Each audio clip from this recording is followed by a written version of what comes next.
쾅! 쾅! 태수야! 문 열어! 누나 왔다! 문을 열어 젖힌 태수. 누나가 이 밤에 왜? 말이 끝나기 전에 옥깃이 잡혔다. 해숙이가 항암 중인 거 알면서 30바지를 시킨 게 지금 내 입에서 나올 말이야? 뒤에서 팔짱 끼고 나온 올케의 미정. 그럼 언니가 대신해요. 우리는 바빠요. 혜란의 눈빛이 번쩍였다. 오늘부터 이 집은 누나가 가만 안 둔다. 감동은 나누면 더 커지죠. 이야기 전에 구독과 좋아요, 알림 설정까지 눌러주시면 매일 더 따뜻한 이야기로 찾아갈게요. 경북 김천 외곽, 낡은 단독주택 한 채가 아침 햇살을 받고 있었습니다.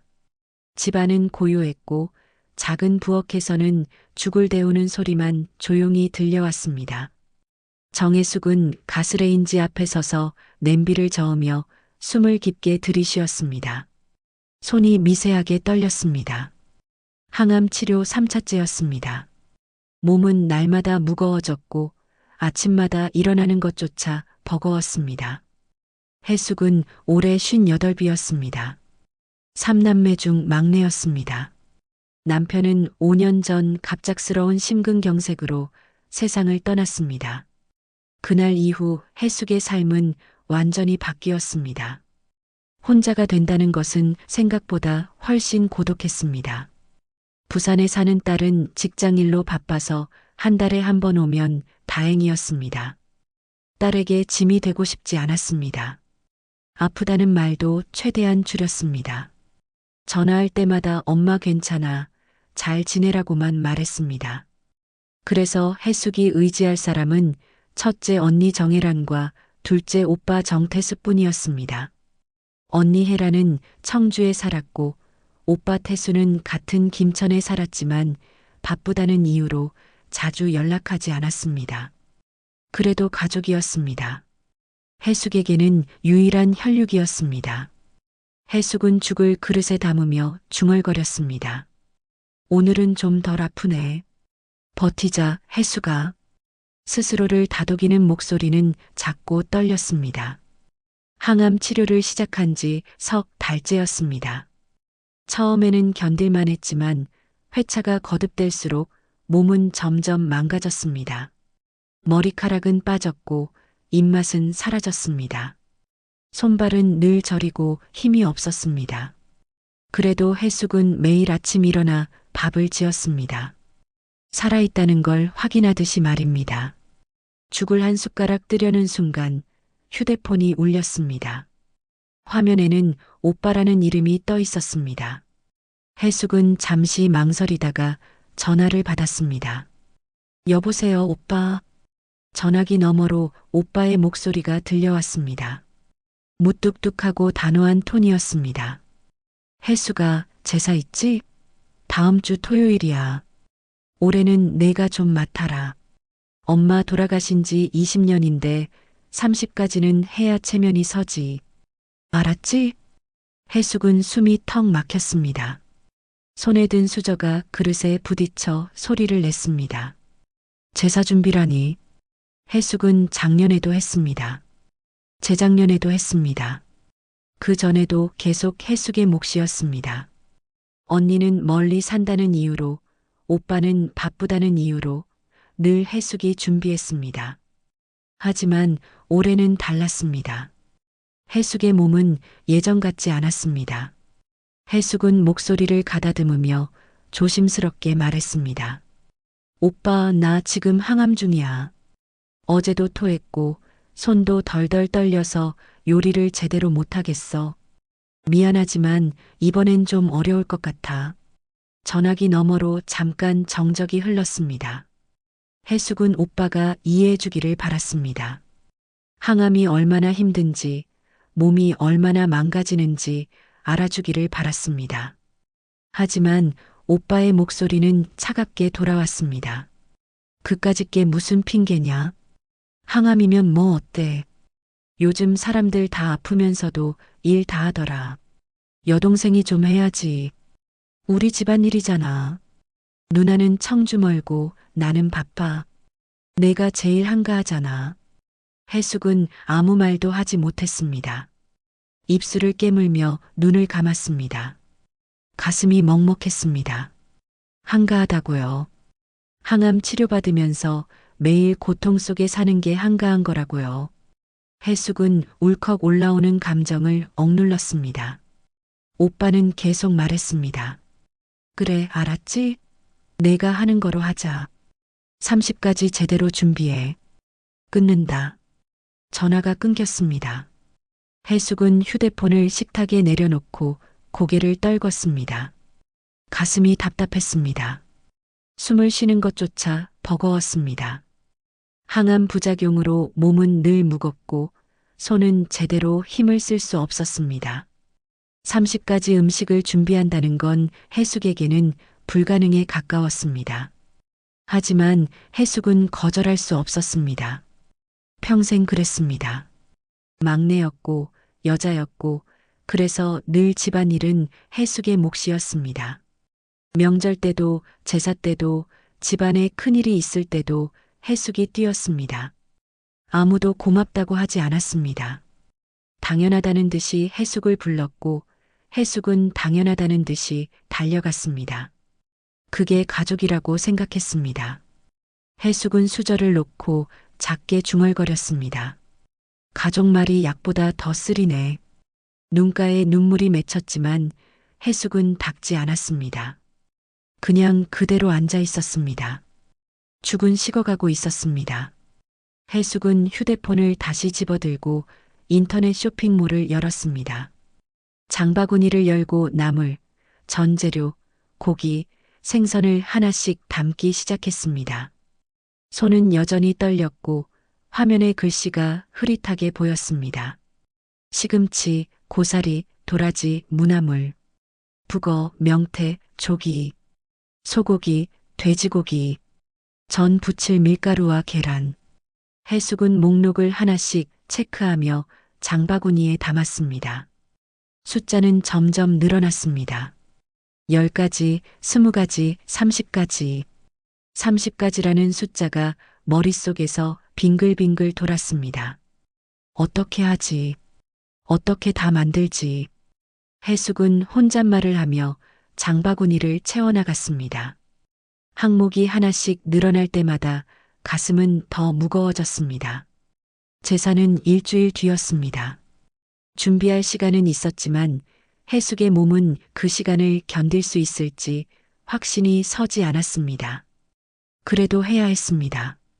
오빠가 시킨 일이었고 집안일이었으니까요. 해숙은 장바구니 화면을 보며 한숨을 길게 내쉬었습니다. 화면에는 결제 금액이 떠 있었습니다. 20만 원이 넘었습니다. 해숙의 통장에는 항암 치료비로 쓰고 남은 돈이 얼마 없었습니다. 그래도 어쩔 수 없었습니다. 가족이니까요. 해숙은 떨리는 손으로 결제 버튼을 눌렀습니다. 결제가 완료되었습니다. 해숙은 휴대폰을 내려놓고 식탁에 엎드렸습니다. 눈물이 주르륵 흘러내렸습니다. 울음소리는 나지 않았습니다. 그저 조용히 눈물만 흘렀습니다. 해숙은 작게 속삭였습니다. 그래도 해야지. 안 하면 또 뭐라 하겠지. 사흘이 지났습니다. 해숙은 매일 아침 일어나 장을 보러 다녔습니다. 인터넷으로 주문한 재료들은 도착했지만 부족한 것들이 있었습니다. 신선한 나물은 직접 시장에 가서 골라야 했습니다. 해숙은 떨리는 다리로 시장을 걸었습니다. 몇 걸음 걷다가 쉬고 또 걷다가 쉬었습니다. 사람들이 해숙을 지나쳐 갔습니다. 아무도 해숙의 고통을 알지 못했습니다. 시장 어기 나물 가게 앞에서 해숙은 숨을 골랐습니다. 할머니 한 분이 나물을 다듬고 있었습니다. 해숙은 고사리 한 단, 도라지 한 단, 시금치 한 단을 집어들었습니다. 할머니가 해숙을 올려다보며 말했습니다. 아이고, 손님 안색이 왜 그래요? 많이 편찮으신가? 해숙은 억지로 웃으며 대답했습니다. 괜찮습니다. 제사 준비하느라 좀 피곤해서요. 할머니는 고개를 끄덕이며 나물을 담아주었습니다.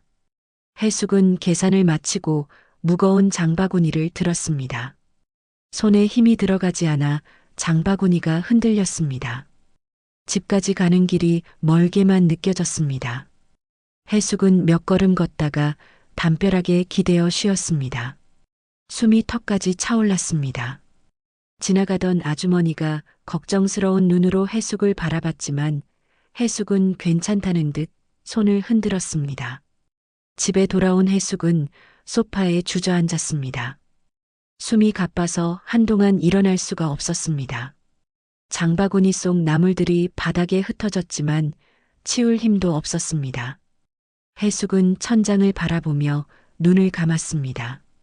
온몸이 바늘로 찌르는 듯 아팠습니다. 항암 부작용이었습니다. 1시간쯤 지났을까요? 해숙은 겨우 일어나 주방으로 갔습니다. 냉장고를 열어 물을 꺼내 마셨습니다. 그리고 싱크대에 쌓인 재료들을 바라봤습니다. 고사리, 도라지, 시금치, 북어, 조기, 소고기, 돼지고기. 재료들이 산더미처럼 쌓여 있었습니다. 이 모든 걸 언제 다 손질하고 요리할 수 있을까요? 해숙은 막막했습니다. 그때 휴대폰이 울렸습니다. 이번엔 언니 혜란이었습니다. 해숙은 전화를 받았습니다. 여보세요, 언니. 언니의 목소리는 따뜻했습니다. 해숙아, 잘 지내? 목소리가 왜 그래? 어디 아파? 해숙은 참으려 했지만 목이 메었습니다. 언니의 따뜻한 목소리를 듣는 순간 참았던 감정이 터져 나왔습니다. 사흘 동안 혼자 버텨온 시간들, 시장을 오가며 쓰러질 듯 힘들었던 순간들, 오빠의 차가운 말들이 한꺼번에 떠올랐습니다. 언니, 해숙의 목소리가 떨렸습니다. 혜라는 뭔가 심상치 않다는 걸 바로 알아챘습니다. 해숙아, 무슨 일이야? 왜 울어? 무슨 일 있어? 해숙은 눈물을 닦으며 말했습니다. 언니, 오빠가 제사 음식 30가지 해오래. 나 지금 항암 중인데 몸이 영 아니야. 손도 떨리고 서 있기도 힘들어. 그런데 오빠는 내가 한가하대. 그냥 하라고만 해. 언니는 멀리 산다고, 오빠는 바쁘다고. 그래서 나한테 시켰어. 전화기 너머로 잠시 침묵이 흘렀습니다. 혜라는 숨을 깊게 들이마시는 소리가 들렸습니다. 그리고 언니의 목소리가 완전히 달라졌습니다. 평생 온화하고 부드러웠던 언니의 목소리가 단단하고 차갑게 변했습니다. 뭐라고? 태수가 그랬어? 내가 항암 중인 거 뻔히 알면서 그 자식이 정신이 나갔구나. 해숙은 놀라서 말했습니다. 언니, 욕하지 마. 오빠도 사정이 있겠지. 하지만 혜라는 화가 난 듯 했습니다. 사정? 무슨 사정이 있어서 항암 중인 동생한테 제사 음식 30가지를 시켜? 이건 사람이 할 짓이 아니야. 해숙은 코를 훌쩍이며 대답했습니다. 그래도 오빠잖아. 내가 하면 되지 뭐. 나도 집안 식구인데. 혜라는 한숨을 길게 내쉬었습니다.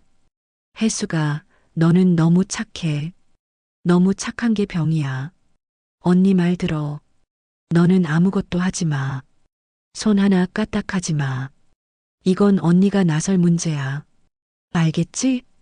해숙은 놀라서 물었습니다. 언니 무슨 소리야? 괜찮아. 내가 할게. 오빠한테 뭐라고 하지 마. 괜히 사이만 나빠져. 하지만 혜라는 단호했습니다. 안 돼. 이건 안 되는 거야. 내가 오늘 당장 태수한테 전화할 거야. 아니, 전화로는 안 되겠다. 내가 직접 내려갈게. 오늘 밤에 갈게. 해숙은 당황했습니다. 언니, 청주에서 여기까지 2시간 넘게 걸리잖아. 밤에 운전하면 위험해. 괜찮아. 정말 괜찮아. 하지만 혜라는 이미 결심한 듯 했습니다. 해수가, 언니 말 들어. 너 항암 중이잖아. 그런데 30가지 음식을 만들라고? 그게 말이 되니? 태수는 정신이 나갔어. 내가 정신 차리게 해줄게. 너는 집에서 쉬고 있어. 알았지? 전화가 끊겼습니다. 해숙은 휴대폰을 내려놓고 불안한 마음으로 앉아 있었습니다. 언니가 오빠한테 뭐라고 할지, 오빠가 어떻게 반응할지 걱정되었습니다. 가족끼리 싸우는 건 원하지 않았습니다. 그냥 조용히 제사를 치르고 싶었습니다. 하지만 이미 일은 커져버렸습니다. 해숙은 소파에 누워 천장을 바라봤습니다. 몸은 천근만근 무겁고 마음도 무거웠습니다. 제사 준비는 아직 시작도 하지 못했습니다. 재료는 모두 주방에 쌓여 있었지만 해숙의 몸은 움직일 수가 없었습니다. 손을 들어 올리는 것조차 힘들었습니다. 저녁이 되었습니다. 해숙은 라면 하나를 끓여 먹었습니다. 입맛이 없어서 몇 젓가락 먹다가 그만두었습니다.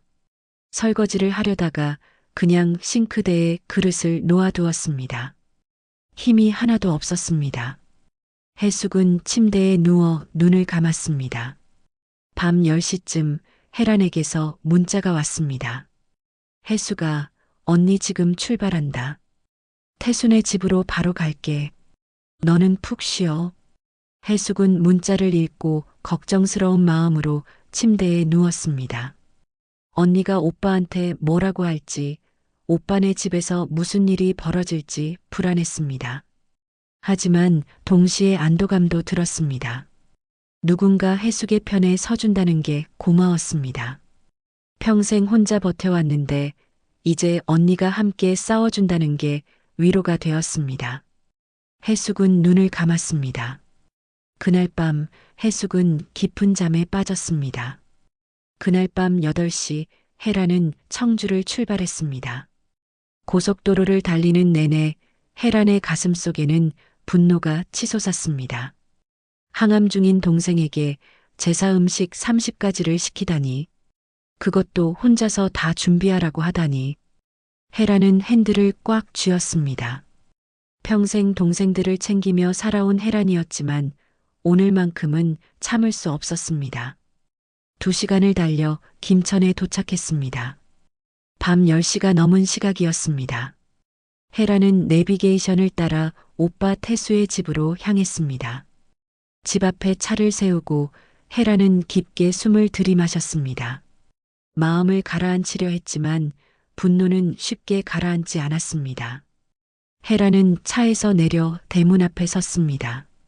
집 안에는 불이 켜져 있었고 거실에서는 텔레비전 소리가 들렸습니다. 혜란은 초인종을 눌렀습니다. 1번, 2번, 3번. 아무도 나오지 않았습니다. 혜란은 참을성이 바닥났습니다. 쾅! 쾅! 쾅! 혜란은 대문을 주먹으로 세게 두드렸습니다. 태수야, 문 열어. 누나 왔다. 거실 불이 꺼지고 현관문이 열렸습니다. 오빠 태수가 당황한 얼굴로 나타났습니다.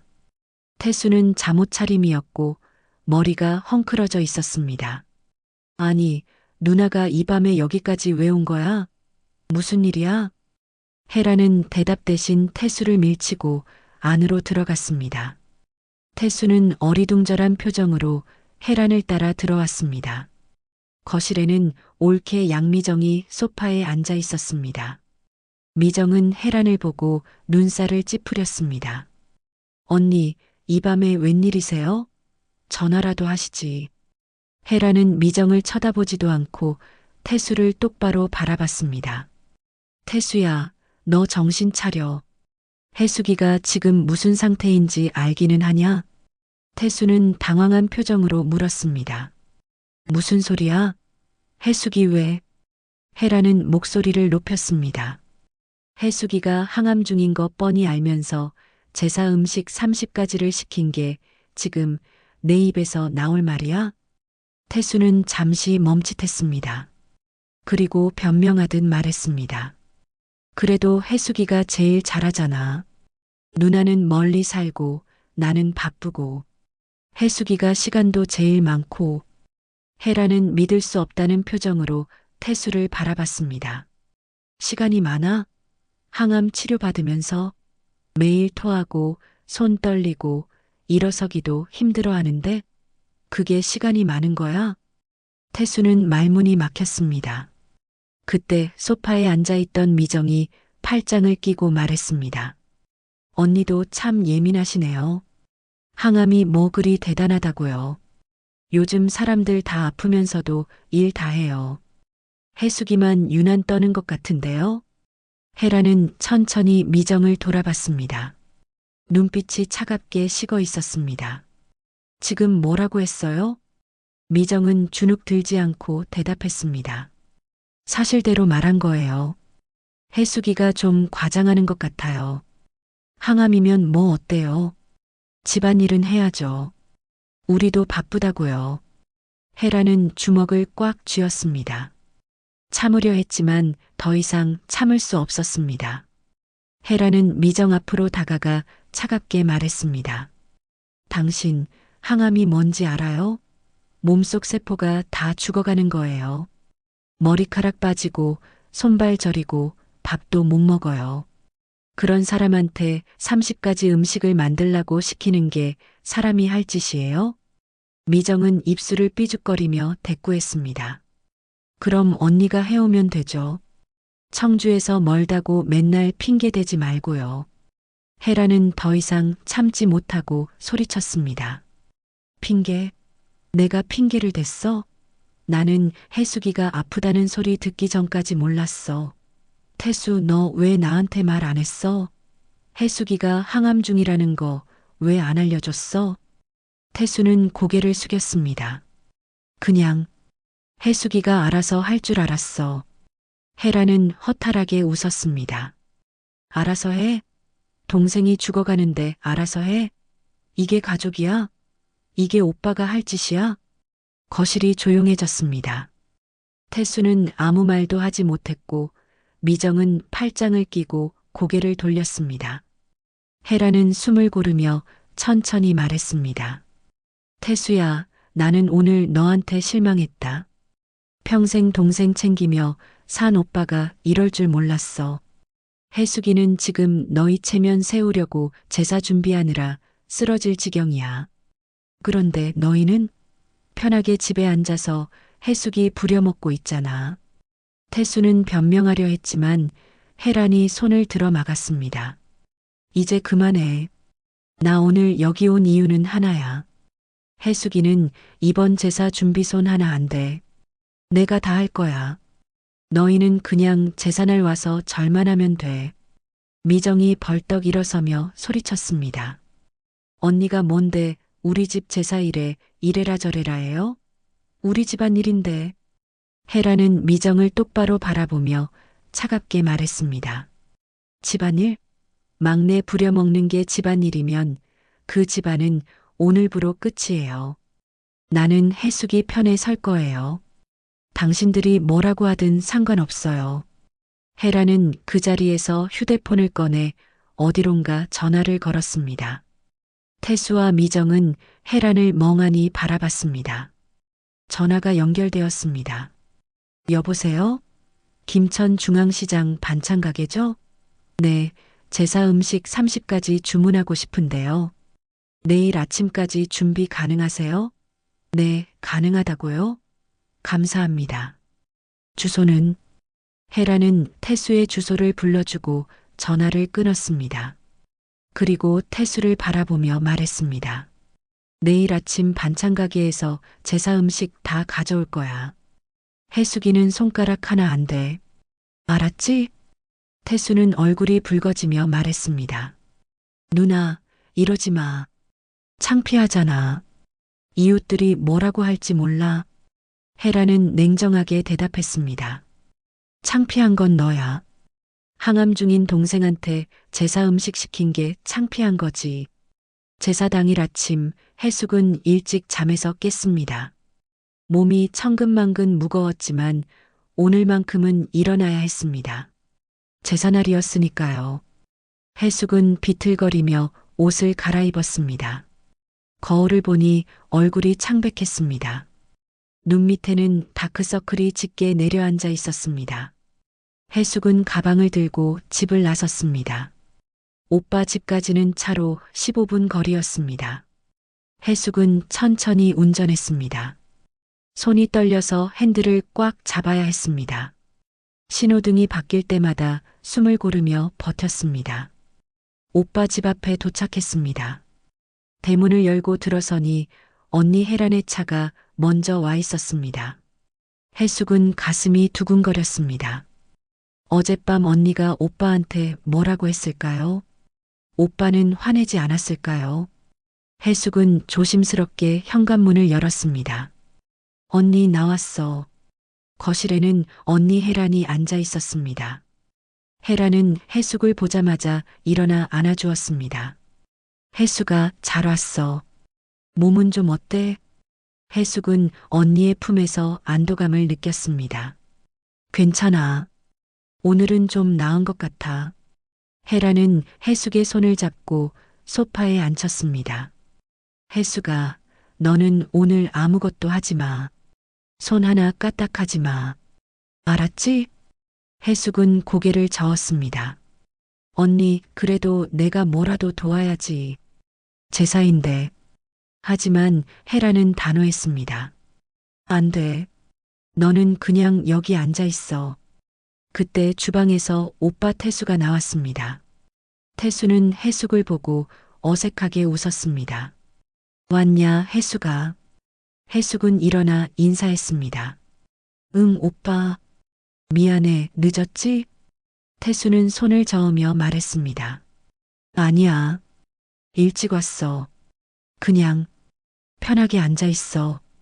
태수의 목소리에는 미안함이 묻어 있었습니다. 해숙은 뭔가 분위기가 이상하다는 걸 느꼈습니다. 평소 같으면 오빠가 이것 좀 해라, 저것 좀 해라 했을 텐데 오늘은 아무 말도 하지 않았습니다. 해숙은 주방을 바라봤습니다. 식탁 위에는 재료들이 가득 쌓여 있었습니다. 해숙이 며칠 전에 주문한 그 재료들이었습니다. 고사리, 도라지, 시금치, 북어, 조기. 모두 손도 대지 않은 채 그대로 있었습니다. 언니, 저 재료들은? 혜란은 담담하게 대답했습니다. 걱정 마. 언니가 다 처리할 거야. 그때 올케 미정이 안방에서 나왔습니다. 미정은 해숙을 보고 시큰둥하게 인사했습니다. 왔어요? 해숙은 어색하게 웃으며 대답했습니다. 네, 올케 언니. 제가 뭐 도와드릴까요? 미정은 고개를 저었습니다. 됐어요. 오늘은 혜란 언니가 다 한대요. 미정의 목소리에는 불만이 가득했습니다. 해숙은 분위기가 심상치 않다는 걸 느꼈습니다. 무슨 일이 있었던 걸까요? 해숙은 언니에게 작은 목소리로 물었습니다. 언니, 어젯밤에 무슨 일 있었어? 혜란은 아무렇지 않게 웃으며 대답했습니다. 아무 일도 없었어. 그냥 언니가 오빠한테 정신 좀 차리라고 했지. 오전 10시 초인종이 울렸습니다. 태수가 문을 열자 반찬가게 아주머니 두 분이 커다란 보자기를 들고 들어왔습니다. 제사 음식 주문하신 집 맞죠? 혜란이 일어나 맞이했습니다. 네, 맞습니다. 수고하셨어요. 아주머니들은 보자기를 거실에 내려놓고 하나씩 꺼내기 시작했습니다.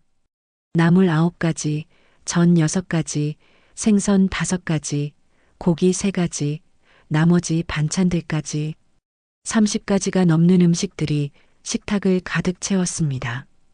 해숙은 놀라서 입을 다물지 못했습니다. 언니, 이게 다 뭐야? 혜란은 담담하게 대답했습니다. 제사 음식. 언니가 어젯밤에 주문했어. 반찬가게 아주머니 한 분이 해숙을 보며 말했습니다. 아이고, 이분이 그 항암 중이신 분이세요? 아이고야, 참. 사람이 어찌 항암 중인 분한테 제사 음식을 시켜요.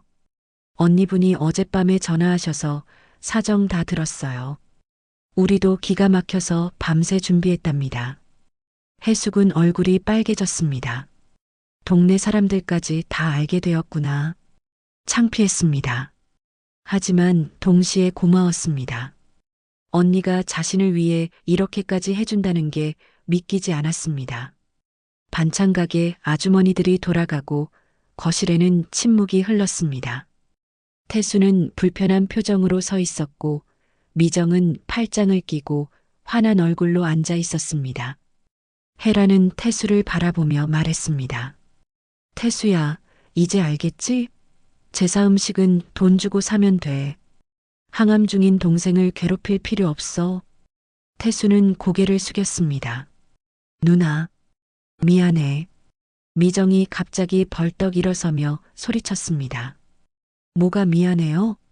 항암이 뭐 그리 대단하다고. 요즘 사람들 다 아프면서도 일 다 해요. 왜 해숙이만 맨날 힘들다 그래요? 좀 유난 떠는 거 아니에요? 거실이 순식간에 얼어붙었습니다. 해숙은 미정의 말에 가슴이 철렁 내려앉았습니다. 유난이라고요. 항암이 유난이라고요. 해숙은 눈물이 핑 돌았습니다. 그동안 참아왔던 감정들이 한꺼번에 터져 나왔습니다. 올케 언니, 나 정말 힘들어요. 매일 토하고 손발 저리고 밥도 못 먹어요. 그런데 유난이라니. 해숙은 그 자리에서 주저앉아 울기 시작했습니다. 오열이 터져 나왔습니다. 참았던 눈물이 주르륵 흘러내렸습니다. 혜라는 재빨리 해숙을 안아주었습니다. 해숙아, 울지 마. 괜찮아. 언니가 있잖아. 그때 안방 문이 열리고 조카 정우진이 나왔습니다. 우진은 34이었고 아직 결혼하지 않아 부모님과 함께 살고 있었습니다. 우진은 거실 상황을 보고 놀란 표정을 지었습니다. 무슨 일이에요? 고모가 왜 울어요? 태수는 손을 저으며 말했습니다. 우진아, 어른들 일이니까 들어가 있어. 하지만 우진은 움직이지 않았습니다. 우진은 어머니 미정을 바라보며 단호하게 말했습니다. 아버지, 이건 너무한 겁니다. 모두가 우진을 바라봤습니다. 거실에 긴장감이 흘렀습니다. 태수는 당황한 표정으로 아들을 바라봤습니다. 우진아, 무슨 소리야? 어른들 일에 끼어들지 마. 하지만 우진은 물러서지 않았습니다. 우진은 평소 과묵한 성격이었지만 오늘만큼은 참을 수 없었습니다. 우진은 아버지를 똑바로 바라보며 말했습니다. 아버지가 아니라 어머니가 그랬잖아요. 항상 해숙 고모가 해오면 좋겠다고 했잖아요. 고모가 항암 중인 거 알면서도 제사 음식 준비하라고 시킨 건 어머니였잖아요. 미정의 얼굴이 굳어졌습니다. 미정은 아들을 노려보며 말했습니다. 우진아, 너 지금 뭐 하는 거야? 어미한테 대드는 거야? 우진은 고개를 저었습니다. 대드는 게 아니에요. 사실을 말하는 거예요.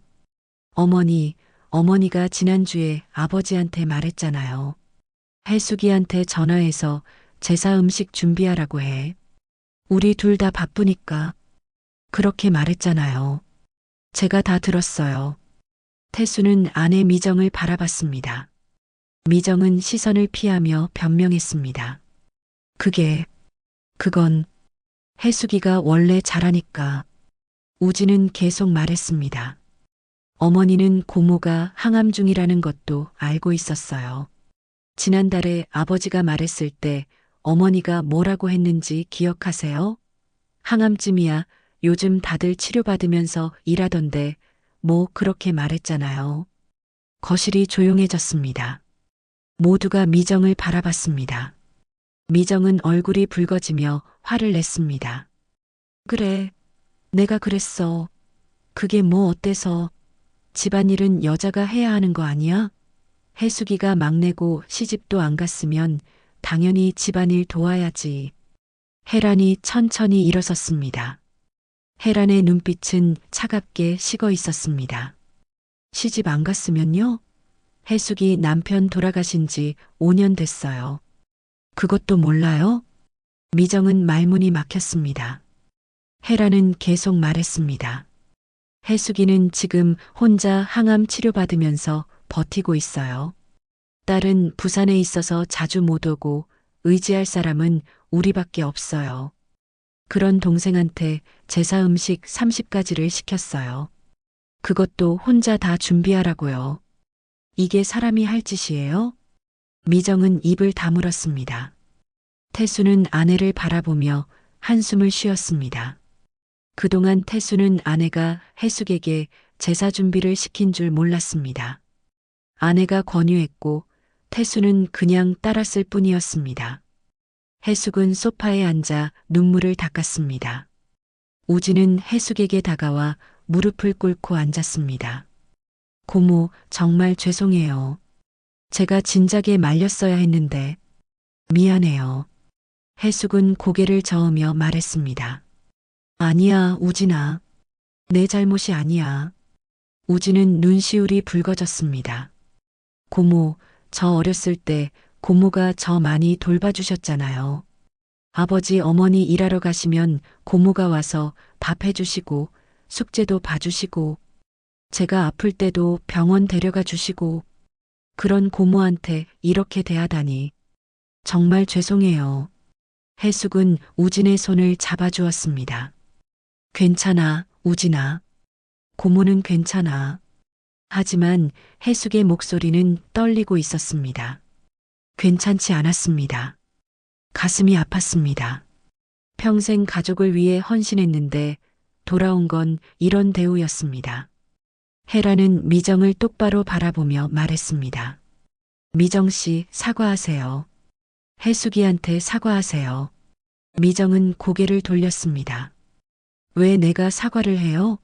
나는 잘못한 게 없어요. 혜라는 한숨을 쉬었습니다. 잘못한 게 없다고요? 항암 중인 사람한테 제사 음식 준비시킨 게 잘못이 아니에요? 미정은 입술을 깨물며 대답하지 않았습니다. 태수가 아내의 팔을 잡았습니다. 미정아, 사과해. 우리가 잘못했어. 미정은 남편을 노려봤습니다. 당신도 그렇게 생각해요? 나만 나쁜 사람이에요? 태수는 고개를 숙였습니다. 우리 둘 다 잘못했어. 나도 미안해. 해숙이한테 미안해. 미정은 화가 난 표정으로 안방으로 들어가 버렸습니다. 문이 쾅 닫혔습니다. 거실에는 무거운 침묵이 흘렀습니다. 혜라는 해숙의 어깨를 감싸며 말했습니다. 해숙아, 이제 그만 울어. 언니가 여기 있잖아. 해숙은 눈물을 닦으며 고개를 끄덕였습니다. 그동안 참았던 감정들이 한꺼번에 터져 나온 것 같았습니다. 가슴이 뻥 뚫린 것 같기도 하고 동시에 허전한 것 같기도 했습니다. 태수는 해숙 앞에 무릎을 꿇고 앉았습니다. 해숙아, 오빠가 정말 미안하다. 내가 정신이 없었어. 내가 얼마나 힘든지 생각도 못했어. 해숙은 오빠를 바라봤습니다. 오빠의 눈에도 눈물이 고여 있었습니다. 오빠. 태수는 해숙의 손을 잡았습니다. 해숙아, 용서해줘. 오빠가 정말 잘못했어. 앞으로는 절대 이런 일 없을 거야. 해숙은 오빠의 손을 꽉 잡았습니다. 화가 났지만 동시에 오빠도 불쌍했습니다. 오빠도 아내 눈치를 보며 살았던 거니까요. 우진이 일어서며 말했습니다. 아버지, 앞으로는 제사 준비 제가 도와드릴게요. 고모한테 절대 부탁하지 마세요. 태수는 아들을 바라보며 고개를 끄덕였습니다. 그래, 우진아. 고맙다. 혜라는 시계를 보며 말했습니다. 이제 제사 준비해야죠. 음식은 다 있으니까 상만 차리면 돼요. 태수야, 제사상 어디 있어? 태수는 일어나며 대답했습니다. 창고에 있어요, 누나. 제가 가져올게요. 태수와 우진이 창고로 가고 거실에는 혜란과 해숙만 남았습니다. 혜란은 해숙을 꽉 안아주었습니다. 해숙아, 언니가 지켜줄게. 이제 아무도 너 괴롭히지 못해. 해숙은 언니의 품에서 조용히 울었습니다. 평생 혼자 버텨왔는데 이제야 누군가 자신의 편이 되어준다는 게 너무 고마웠습니다. 1시간 뒤 제사상이 차려졌습니다. 반찬 가게에서 가져온 음식들이 정갈하게 놓여 있었습니다. 나물, 전, 생선, 고기. 30가지가 넘는 음식들이 제사상을 가득 채웠습니다. 해란과 태수, 우진이 함께 상을 차렸고 해숙은 소파에 앉아 지켜봤습니다. 해숙아, 너는 그냥 앉아 있어. 우리가 다 할게. 해란은 해숙이 일어나려고 할 때마다 손을 저으며 말했습니다. 해숙은 미안한 마음이 들었지만 몸이 말을 듣지 않았습니다. 일어서는 것조차 버거웠습니다. 제사상 준비가 끝나고 태수가 안방 문을 두드렸습니다. 미정아, 제사 지낼 시간이야. 나와. 문이 열리고 미정이 나왔습니다. 미정은 여전히 화난 표정이었지만 제사를 지내야 하니 어쩔 수 없이 나온 것 같았습니다. 미정은 해숙을 쳐다보지도 않고 제사상 앞에 섰습니다.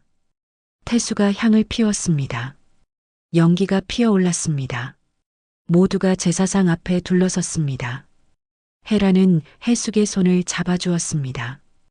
해숙은 어머니의 영정 사진을 바라봤습니다. 어머니는 환하게 웃고 있었습니다. 엄마, 보고 싶어요. 해숙은 마음속으로 중얼거렸습니다.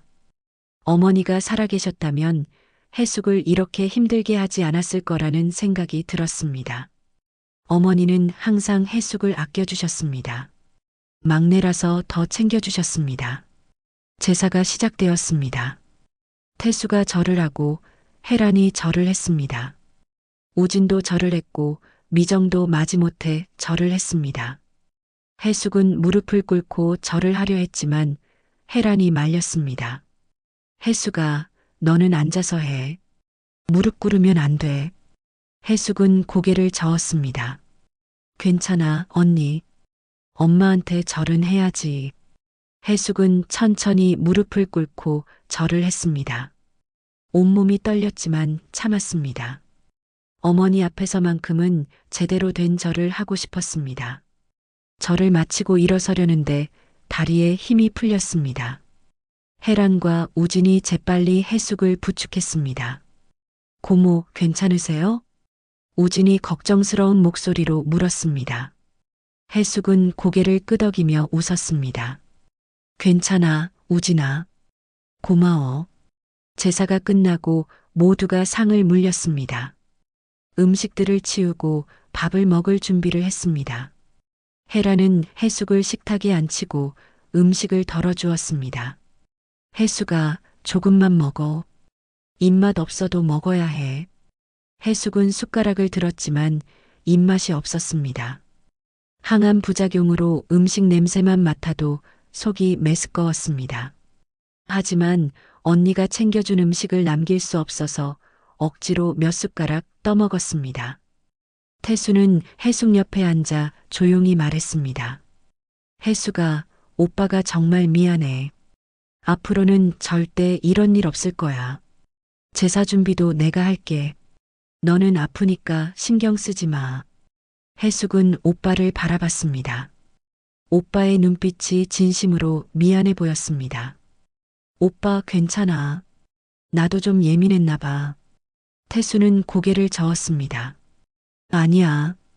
내가 예민한 게 아니라 오빠가 무신경했어.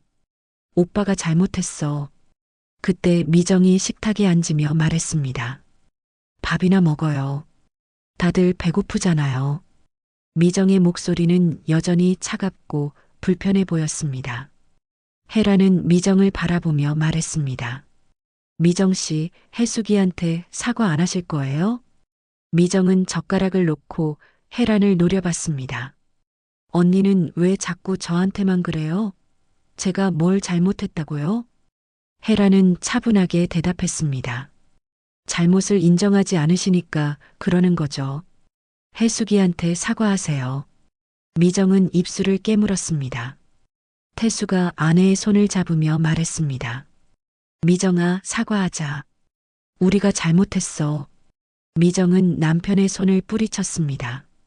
당신은 왜 맨날 제 편은 안 들어요? 가족이잖아요. 태수는 한숨을 쉬었습니다. 해숙이도 가족이야. 아니, 해숙이가 더 소중한 가족이지. 내 동생인데. 미정은 얼굴이 붉어졌습니다. 그리고 갑자기 눈물을 흘리기 시작했습니다.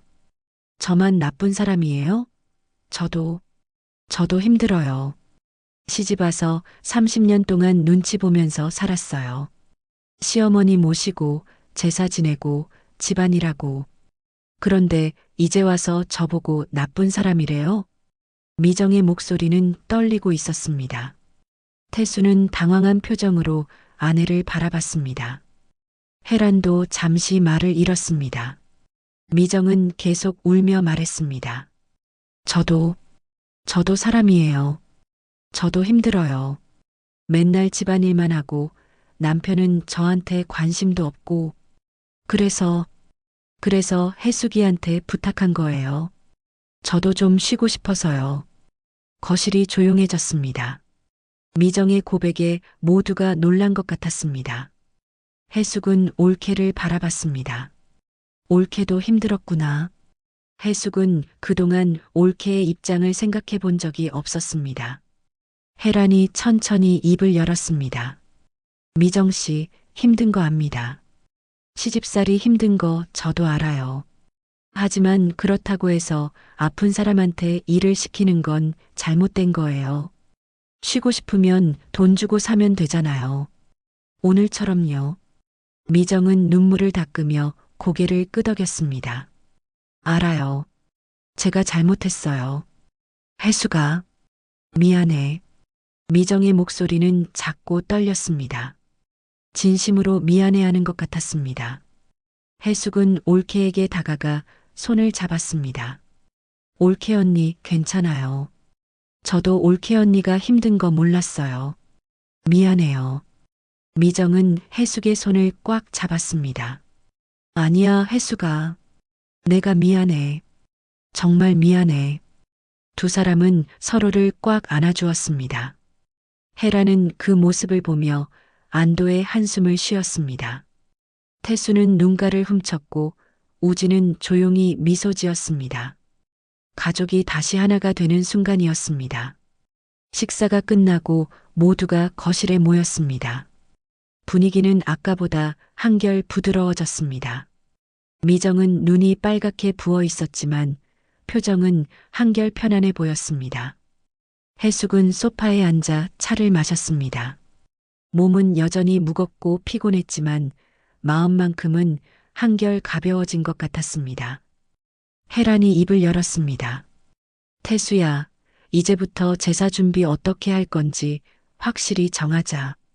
태수는 고개를 끄덕이며 대답했습니다. 누나 말대로 할게요. 앞으로는 제사 음식 돈 주고 사거나 아니면 우리 집에서 준비할게요. 해숙이한테는 절대 부탁 안 할게요. 혜라는 만족스러운 표정으로 고개를 끄덕였습니다. 그래, 그렇게 해. 해숙이는 지금 치료에만 집중해야 해.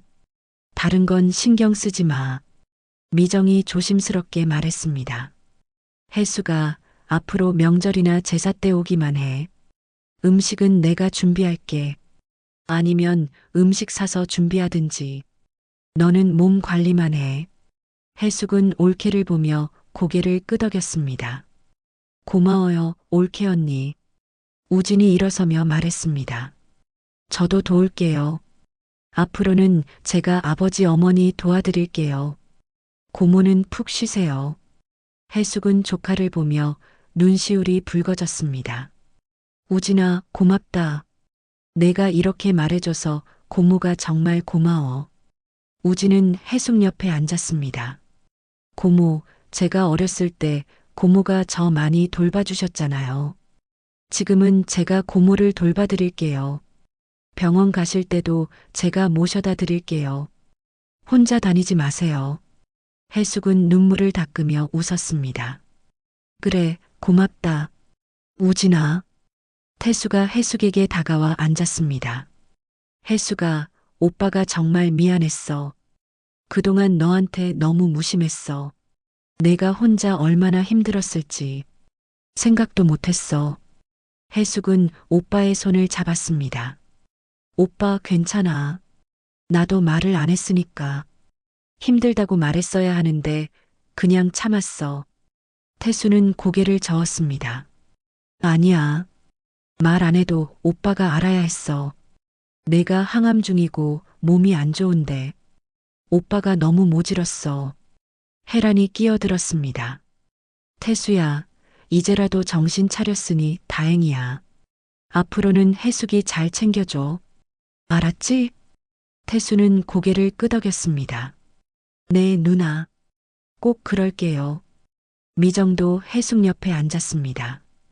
혜숙아, 나도 정말 미안해. 내가 너무 이기적이었어. 너 힘든 거 알면서도 내 편함만 생각했어. 앞으로는 그러지 않을게.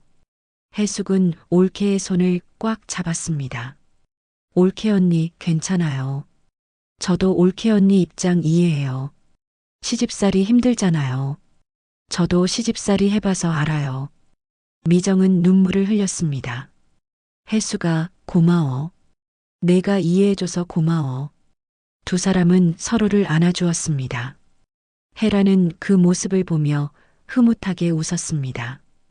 가족이 이렇게 화해하는 모습을 보니 마음이 따뜻해졌습니다.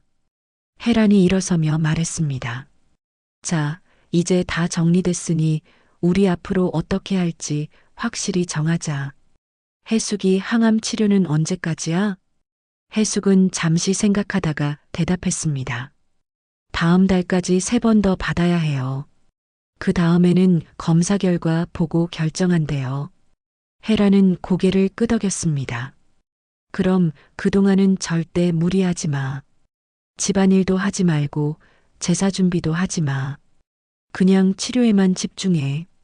알았지? 혜숙은 고개를 끄덕였습니다. 알았어, 언니. 태수가 말했습니다. 혜숙아, 병원비는 괜찮아? 혹시 돈 필요하면 오빠한테 말해. 오빠가 도와줄게. 혜숙은 손을 저었습니다. 괜찮아, 오빠. 보험 있어서 괜찮아. 하지만 태수는 고개를 저었습니다. 아니야. 오빠가 도와줄 거야. 얼마 필요한지 말해봐. 혜숙은 난처한 표정을 지었습니다. 사실 병원비가 부담스러웠습니다. 보험으로 커버되는 부분도 있었지만 본인 부담금이 만만치 않았습니다. 하지만 오빠한테 손을 벌리고 싶지 않았습니다. 혜란이 말했습니다. 혜수가 오빠가 돕겠다는데 받아. 가족이 뭐하러 있어. 이럴 때 돕자고 가족인 거지. 미정도 거들었습니다. 맞아, 혜수가. 우리가 도와줄게. 병원비 걱정하지 마. 혜숙은 눈물이 핑 돌았습니다. 평생 혼자 버텨왔는데 이렇게 가족들이 도와주겠다고 하니 감격스러웠습니다. 고마워요, 오빠. 올케 언니. 정말 고마워요. 우진이 말했습니다. 고모, 저도 돈 모아서 드릴게요. 많지는 않지만 도움이 되면 좋겠어요. 혜숙은 조카를 보며 웃었습니다.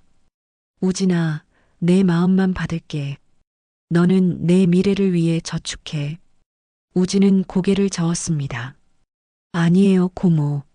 저 지금 직장 다니니까 괜찮아요. 고모한테 드릴게요. 혜숙은 더 이상 말리지 않았습니다. 가족들의 마음을 거절하는 게 오히려 신뢰인 것 같았습니다. 혜란이 시계를 보며 말했습니다. 벌써 4시네. 나 청주로 돌아가야 하는데 혜숙이 너는 어떻게 할 거야? 언니랑 같이 갈래? 혜숙은 고개를 저었습니다. 아니야, 언니. 나 집에 가서 쉴게. 언니도 운전 조심해서 가. 혜라는 걱정스러운 표정을 지었습니다. 너 혼자 운전해서 집까지 갈 수 있겠어? 우진이한테 데려다 달라고 할까? 우진이 바로 대답했습니다. 제가 고모 모셔다 드릴게요. 혜란 고모는 걱정 마세요. 혜란은 고개를 끄덕였습니다. 그래, 우진아. 고모 잘 모셔다 드려. 집까지 들어가는 거 확인하고 와. 우진은 고개를 끄덕였습니다. 네, 그럴게요. 혜란은 가방을 챙기며 모두에게 인사했습니다. 그럼 나갈게. 태수야, 해숙이 잘 챙겨줘. 미정 씨도 해숙이 잘 부탁해요. 태수와 미정은 고개를 끄덕였습니다. 네, 누나. 조심히 가세요. 혜라는 해숙을 꽉 안아주었습니다. 해숙아, 힘들면 언제든지 언니한테 전화해. 알았지? 해숙은 눈물을 참으며 대답했습니다. 응, 언니. 고마워. 정말 고마워. 한 달이 지났습니다. 해숙은 병원에 앉아 검사 결과를 기다리고 있었습니다. 옆에는 조카 우진이 함께 앉아 있었습니다. 우진은 약속대로 해숙의 병원 진료 때마다 함께 와주었습니다. 해숙은 우진을 보며 미소 지었습니다. 우진아, 바쁠 텐데 맨날 와줘서 고마워. 우진은 고개를 저었습니다. 아니에요, 고모. 회사에 말씀드렸더니 이해해 주셨어요. 고모가 더 중요하죠. 그때 진료실 문이 열리고 간호사가 해숙의 이름을 불렀습니다. 정혜숙님, 들어오세요. 해숙은 우진과 함께 진료실로 들어갔습니다. 의사는 컴퓨터 화면을 보다가 해숙을 보며 환하게 웃었습니다. 정혜숙님, 좋은 소식입니다. 항암 반응이 아주 좋습니다. 종양 크기가 많이 줄었고 혈액 검사 수치도 정상 범위로 돌아왔습니다. 해숙은 믿을 수 없다는 표정으로 의사를 바라봤습니다. 정말요? 진짜 좋아진 거예요? 의사는 고개를 끄덕였습니다. 네, 지금처럼 관리 잘하시면 다음 단계도 충분히 괜찮을 겁니다. 앞으로 석 달 동안은 한 달에 한 번씩 검사하러 오시고 컨디션 유지 잘하시면 됩니다. 해숙은 눈물이 핑 돌았습니다. 좋아진다는 말을 듣고 싶었는데 정말 그 말을 들으니 실감이 나지 않았습니다. 우진이 해숙의 손을 꽉 잡아주었습니다. 고모, 정말 잘 됐어요. 축하해요. 해숙은 눈물을 닦으며 웃었습니다. 고마워, 우진아. 내가 옆에 있어줘서 힘이 많이 됐어. 진료를 마치고 병원 밖으로 나왔습니다. 봄바람이 부드럽게 불었습니다. 병원 앞 벚꽃나무에는 하얀 꽃잎들이 피어 있었습니다. 해숙은 벚꽃을 올려다보며 깊게 숨을 들이마셨습니다. 봄이네. 정말 아름답다. 우진이 말했습니다. 고모, 벚꽃길 걸으면서 집에 갈까요? 오늘 날씨도 좋은데. 해숙은 고개를 끄덕였습니다. 그래, 그러자. 두 사람은 천천히 벚꽃길을 걸었습니다. 해숙의 걸음은 한 달 전보다 훨씬 가벼워 보였습니다. 얼굴에도 혈색이 돌았고 목소리에도 힘이 있었습니다. 우진아, 너 요즘 여자친구는 없어? 우진은 쑥스럽게 웃었습니다. 아직이요. 일이 바빠서 만날 시간이 없어요. 해숙은 우진의 어깨를 두드리며 말했습니다. 그래도 만나야지. 좋은 사람 있으면 소개해 줄까? 우진은 고개를 저었습니다. 괜찮아요, 고모. 천천히 만나볼게요. 두 사람은 벚꽃길을 걸으며 이런저런 이야기를 나눴습니다. 해숙은 오랜만에 마음이 편안했습니다. 병원에서 좋은 소식도 들었고 조카와 함께 봄 풍경을 즐기니 기분이 좋았습니다. 집 앞에 도착했을 때 해숙의 휴대폰이 울렸습니다. 오빠 태수였습니다. 여보세요, 오빠. 전화기 너머로 오빠의 목소리가 들렸습니다. 해숙아, 병원 다녀왔어? 검사 결과 어땠어? 해숙은 환하게 웃으며 대답했습니다. 좋아졌대, 오빠. 의사 선생님이 항암 반응 좋다고 하셨어. 오빠의 목소리가 밝아졌습니다. 정말, 정말 다행이다. 해숙아, 정말 잘 됐다. 오빠가 얼마나 걱정했는지 몰라. 해숙은 가슴이 따뜻해졌습니다. 고마워, 오빠. 걱정해줘서. 태수가 말했습니다. 해수가 그리고 말인데 다음 주 토요일에 우리 집에서 저녁 먹자. 온 가족이 모여서. 내 쾌유를 축하하는 자리로. 해숙은 잠시 망설이다가 대답했습니다. 그래, 좋아. 갈게. 전화를 끊고 해숙은 우진을 보며 말했습니다. 우진아, 다음 주 토요일에 너희 집에서 저녁 먹는데 너도 알지? 우진은 고개를 끄덕였습니다. 네, 아버지가 말씀하셨어요. 가족들 다 모이는 자리래요. 고모 쾌유 축하하는 거요. 해숙은 웃으며 말했습니다. 그래, 고맙다. 우진아. 다음 주 토요일 해숙은 오빠 집으로 향했습니다. 대문을 열고 들어서니 맛있는 냄새가 났습니다. 거실에는 언니 혜란이 먼저 와 있었습니다. 해숙아, 왔어? 얼굴 좋아졌네. 많이 나아진 것 같아. 혜란은 해숙을 꽉 안아주었습니다. 해숙은 언니의 품에서 안정감을 느꼈습니다. 언니 고마워. 언니 덕분에 여기까지 왔어. 혜란은 눈시울을 붉히며 말했습니다. 무슨 소리야? 내가 강해서 이겨낸 거지. 언니는 옆에서 지켜본 것뿐이야. 주방에서는 미정이 음식을 준비하고 있었습니다. 미정은 해숙을 보고 환하게 웃었습니다. 해숙아, 왔어? 오늘은 내가 좋아하는 음식 다 준비했어. 미역국도 끓였고 갈비찜도 만들었어. 해숙은 감동받았습니다. 올케 언니, 고마워요. 제가 뭐 도와드릴까요? 미정은 손을 저었습니다. 아니야, 너는 그냥 앉아 있어. 오늘은 내가 주인공이야. 태수가 거실로 나오며 말했습니다. 해수가, 잘 왔어. 오늘은 내 쾌유를 축하하는 자리야. 편하게 있어. 해숙은 오빠를 보며 고개를 끄덕였습니다. 우진도 부엌에서 나와 해숙에게 인사했습니다. 고모, 오늘 고모 위한 자리예요. 푹 쉬세요. 저녁 식사가 시작되었습니다. 식탁에는 정성스럽게 준비한 음식들이 가득했습니다. 미역국, 갈비찜, 잡채, 나물, 전. 모두가 식탁에 둘러앉았습니다. 태수가 잔을 들며 말했습니다. 자, 오늘은 해숙이 쾌유를 축하하는 자리입니다. 해숙아, 정말 고생 많았어. 앞으로도 건강하게 지내자. 모두가 잔을 부딪혔습니다. 해숙은 가족들을 둘러보며 눈시울이 붉어졌습니다. 한 달 전만 해도 이렇게 화목한 자리를 상상할 수 없었습니다. 하지만 지금은 모두가 해숙을 위해 모여 있었습니다. 고마워요, 오빠. 언니, 올케 언니, 우진아. 다들 고마워요. 혜란이 해숙의 손을 잡았습니다. 해숙아, 앞으로도 우리 자주 모이자. 가족이 뭐하러 있어. 이럴 때 함께 있자고 가족인 거지.